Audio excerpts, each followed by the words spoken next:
अस्सलामु अलैकुम वरहमतुल्लाह। आज हम कुरान हकीम की एक सूरत के बारे में बात करेंगे जिसका नाम सूरतुल इखलास है।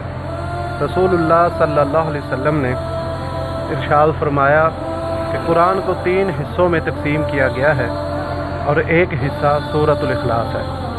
ये सूरतुल इखलास 4 आयात और 15 कलिमात पर मुश्तमिल है। ये सूरत ऐसी है कि इसकी एक मरतबा तिलावत 10 सिपारे पढ़ने के बराबर अजर व सवाब हासिल कर लेती है।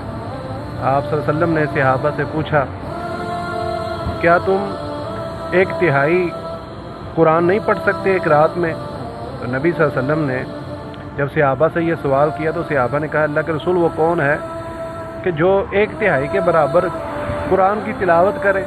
तो आप अलैहिस्सलातु वस्सलाम ने इरशाद फरमाया कि ये जो सूरत इखलास है ये 1/3 कुरान के बराबर है। मतलब जो इसको एक मरतबा पढ़ेगा अल्लाह ताला 10 सिपारों के बराबर उसको अजर व सवाब इनायत फरमाएगा। ये सूरत ऐसी है कि इंसान को अल्लाह का महबूब बना देती है।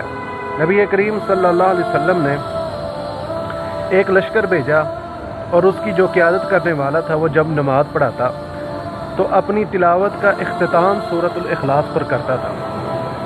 सहाबा जब वापस आए तो नबी सल्लल्लाहु अलैहि वसल्लम के इस अमल के बारे में उन्होंने नबी सल्लल्लाहु अलैहि वसल्लम से अर्ज़ की कि अल्लाह के रसूल ये जब भी तिलावत करता था नमाज में उसका इख्तिताम सूरतुल इखलास पर करता था। तो आपने पूछा, उससे पूछना था कि वो ये अमल क्यों कर रहा है। जब उससे पूछा गया तो उसने कहा कि इसमें रहमान की सिफ़ात है तो मुझे ये महबूब है कि मैं इसकी तिलावत करूँ।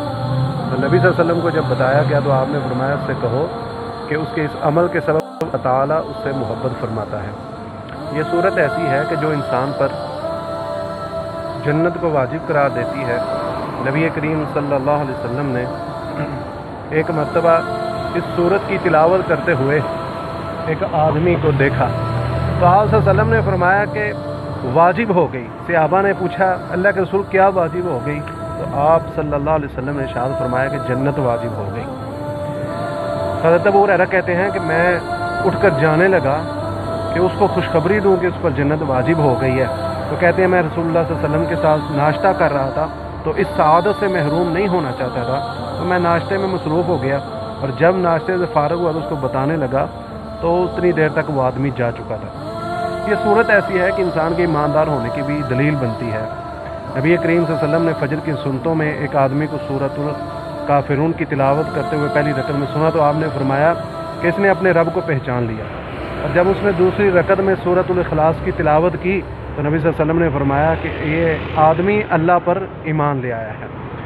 ये सूरत अपने कमालात के लिहाज से बहुत बड़ी है। तौहीद इसके अंदर अल्लाह रब्बुल आलमीन ने बयान की है और नबी करीम सल्लल्लाहु अलैहि वसल्लम की हदीस के मुताबिक 1/3 कुरान के बराबर है। इसको अल्लाह ताला ने एक जुज़ बनाया है। तो मेरे भाई इस सूरत की तिलावत कीजिए, इस सूरत के साथ मोहब्बत कीजिए। ये सूरत कल क़यामत वाले दिन हमारी नजात का ज़रिया बन सकती है और इस सूरत के ज़रिए हम अल्लाह रब्बुल आलमीन की मोहब्बत और कुर्बत को हासिल कर सकते हैं। अल्लाह हमें अमल की तौफ़ीक इनायत फरमाए।